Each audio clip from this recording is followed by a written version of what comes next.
What's happening, everybody? It's Sean with Reactions to the Classics. And today we got a reaction to Triumph and their album Allied Forces, brought to us by a friend, longtime supporter and patron channel, Trucker Kev.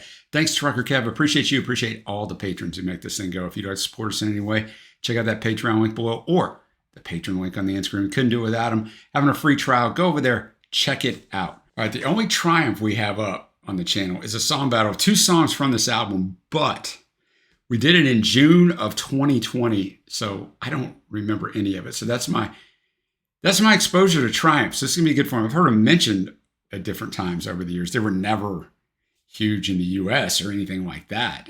So I just never come in contact with them. But Kev knows a lot about music. Obviously, he requested this, so he knows a lot about this album. So let's get his thoughts. Kev says, first of all, LOL, this is the other Canadian power trio. Enough said about that, which I came across a lot of my research, them being referred to that way, obviously, versus Rush, and they didn't like that comparison.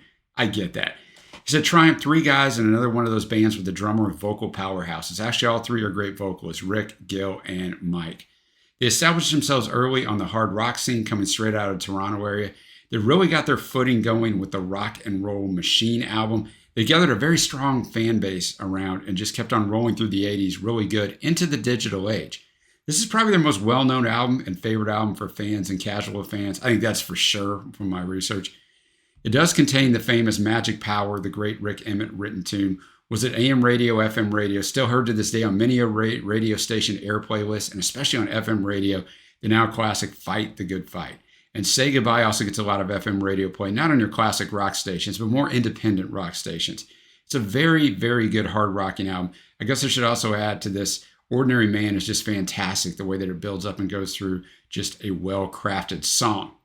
He said, a very, very good album, still one I listen to very often. I became a Triumph fan back in grade school with Magic Power myself. I have pretty much, through the years, accumulated all of their stuff from the mid-'70s on. And this is one of those ones. There are a few in the Triumph catalog, such as Sport of Kings, honestly, that I don't play all the way start to finish. This is one that I still do play all the way start to finish to this day. So I don't have any favorites. I like them all.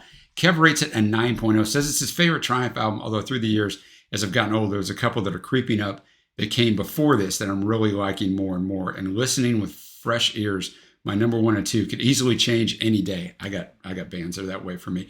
All right, just a little bit of info from me. Triumph were a Canadian hard rock band formed in 1975, popular during the late 70s and the 80s, building on its reputation and success it had as a live band. Back when that, it matters now because that's how artists make most of their money, is actually through touring. It's flipped instead of albums, but I don't think you don't get the same reputation, right? Now it's vice versa almost. You have to have the music out first and then you tour. Even if you're a smaller group, word of mouth doesn't spread. Back then, word of mouth spread like crazy as a live band. Between its 16 albums and DVDs, the band has received 18 gold and 9 platinum awards in Canada and the US. They were nominated for multiple Juno Awards, basically the Grammys, here in the US, including the Group of the Year Award in 79, 85, 86, and 87. So mid-80s, man, they were owning it. They were inducted into the Canadian Music Industry Hall of Fame, the Canadian Music Hall of Fame, and into Canada's Walk of Fame. As Kev said, they were formed in Toronto, and for much of their existence, it's been Rick Emmett on guitar, lead, and backing vocals, Michael Levine on bass, keyboards, and backing vocals, and Gilmore on drums, lead, and backing vocals. And as Kev said, he finds all three vocalists to be very good. This lineup, which recorded the band's first 9 studio albums, lasted until 1988 when Emmett left Triumph to pursue a solo career.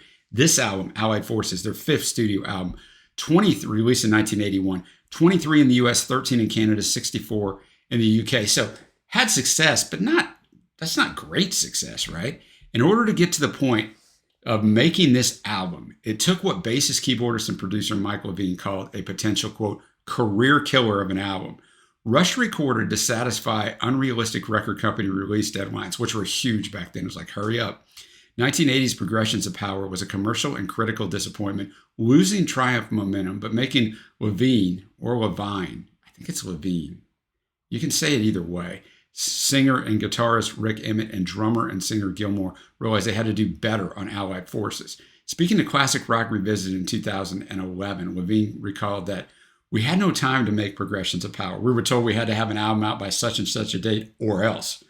the quality was just okay and the songs were just okay. But for Allied Forces to continue, we got to make that album at our own studio. So what a difference. You can take your time. So before we jump into this, the music won't be in the video, but it'll be at that Vimeo link below. So click on that and follow on with us. Let's kick this thing off. With the first track, Fool for Your Love, I don't have anything on it. I'll tell you in each track who is singing lead vocals. This one has more singing lead vocals. I'm going to have the lyrics up as always. Thanks again, Trucker Kev. All right, Fool for Your Love. Good song. I mean, sounds of the time of what good rockin' music sound there, especially the guitar work.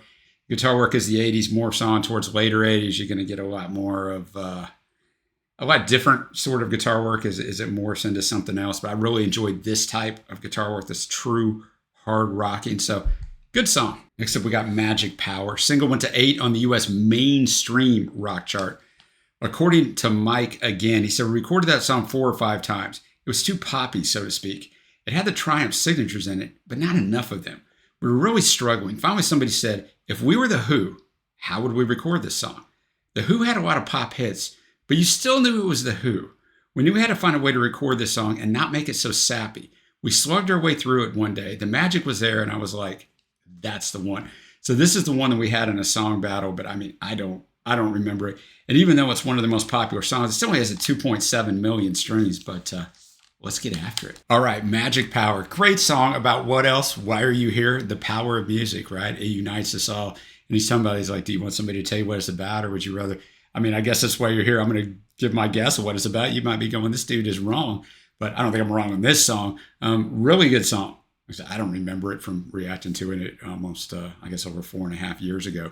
But yeah, really good song. The build, she's that build too, because the first time he goes through the chorus, he doesn't change his vocal inflection, and then he does once we get into it more, and we build on that anthemic chorus, which is what you want from these types of bands. Now, next up, we have Air Raid, which is a short instrumental, and Kev says we should play it into the next song, which is good because I don't want to stop after a minute and a half. We got another instrumental coming up with song number 8, but then we'll go into Allied Forces, which is sung by Gil again.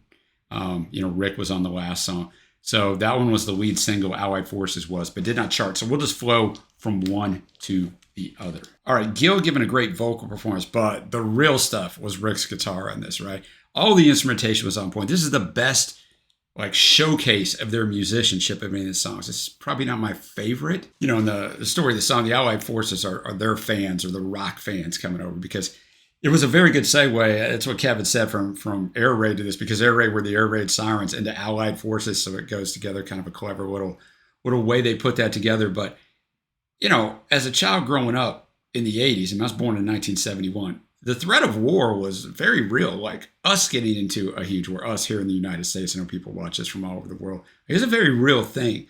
So we lived with an awareness of it at all times. I wouldn't say we were scared of it, but we were all very aware of it. It was something that was kept in the forefront of our minds, not only from the news, but also school and everything else. So kind of a appropriate song for this time period. Next time we got Hot Time, and then parentheses, In This City Tonight. This one is sung by Rick. Hot Time, in parentheses, In This City. I'm going to tell you again, man, Rick's guitar playing is absolutely fantastic. It's next level from just normal guitar playing. It is really, really good. Just a fun song, man. I mean, just a fun song all the way around.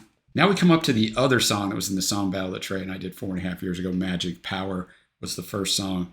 This one, Fight the Good Fight. And this is the one that went to 18 on the US mainstream rock chart. This one's got Rick on vocals. Rick's on vocals for the rest of these, by the way, so I just probably won't tell you that from here on. And Rick's on it. All right, Fight the Good Fight, the most streamed song by far, 5.2 million streams. Really good keyboard work on here from Mike. He jumps off of the bass, gets on the keyboards, fantastic. But I mean, Rick once again is the star with the guitar work. But I'll tell you what the star of this song is the writing. Not that the writing in the other songs are bad. I mean, there's not a lot to them because there's not supposed to be a music like this. I mean, you know what they're about. It's not bad song. This one, songwriting, is so good. And this song would work in 2025 when I'm filming this, let alone 1981. And he's just kind of talking about not getting discouraged. The good book says it's better to give than to receive. I do my best to do my part. Nothing in my pockets. I got nothing up my sleeve. I keep my magic in my heart. Keep up your spirit. Keep up your faith, baby. I'm counting on you. You know what you got to do. And then, of course, fight the good fight every moment, every minute, every day. And then repeats that, and then it's your only way. And all your life, you've been waiting for your chance where you'll fit into the plan, but you're the master of your own destiny. So give and take the best that you can. And then verse 4 is very appropriate, guys. I'm 53 years old. I can tell you this is very appropriate. You think that a little more money can buy your soul some rest. You better think something else instead. You're so afraid of being honest with yourself. You better take a look inside your head. Nothing is easy. Nothing good is free. But I can tell you where to start. Take a look inside your heart. There's an answer in your heart. This song is incredibly well written. All right, well, we got a couple tracks left. I mean, 3, but one of them is an instrumental. We got Ordinary Man. Once again, I guess I will remind you, Rick is on lead here. The longest song on the album. You know, Kev talked about in his write-up at the start about how this song is really good, how it builds up. It's a well-crafted song. He's exactly right. It's over 7 minutes long, right? It's 7:17. So it needs to be that way, and it is. And we get some harmonies at the start. Great bass line in here. Obviously, the guitar work. The writing is really good on this song as well. Standout writing, just like on Fight the Good Fight. This time he's talking about being an ordinary man and kind of standing up from the politicians, the preachers, everybody's trying to get something from you. So it's a really well done song. Like, it takes you on a musical journey. And that's what you want a 7-minute song to do. So well done. All right, now we got Petite Etude. It's just an instrumental, and it's going to roll right into our last song, Say Goodbye. So we're just going to go with them back to back. All right, Say Goodbye. Very pleasant song. This song could have been on the radio and been a big hit, in my opinion. This is probably the one that has the most commercial appeal to it. So I liked it. And I will mention on the instrumental before this, just sublime guitar playing from Rick. And I'll get into what I think about that on the whole album. But first, let's get to my favorite tracks. Remember, Kev says he plays it start to finish. He doesn't really have any fave tracks. For me, honorable mention's got to go to Allied Forces because Rick's guitar playing was so great on there. Now, I learned as the album went on, it's going to be great on everything. And my faves, I'm going to go out of them. Magic Power, Fight the Good Fight, Ordinary Man, and this last one, Say Goodbye. All right, now we'll get to my favorite tracks. Now, look, there's 9 tracks, but there's really only 7, and most of them are my faves or honorable mentions. So the album's going to get a high score for me. For Kev, it got a 9.0. I'm going to be at an 8.0, but I'm going to tell you what, this is the kind of music that the more you spend this kind of music, at least for me, the repeatability makes it go up and up because the musicianship is unbelievable. I mean, they're all good. Gil on the drums, you know, Mike on the bass and the keys basically all the way throughout. But Rick plays every kind of guitar possible on here, and Rick's guitar playing is absolutely outstanding. This is not run-of-the-mill rock guitar playing. It is freaking outstanding. So let me know what you think is down below. What's your favorite song on here? And what's your favorite Triumph album? Thanks again to Kev for bringing this one. If you haven't already, give this a thumbs up. Hit the subscribe button. Super appreciate it. Until next time, guys, I will see you.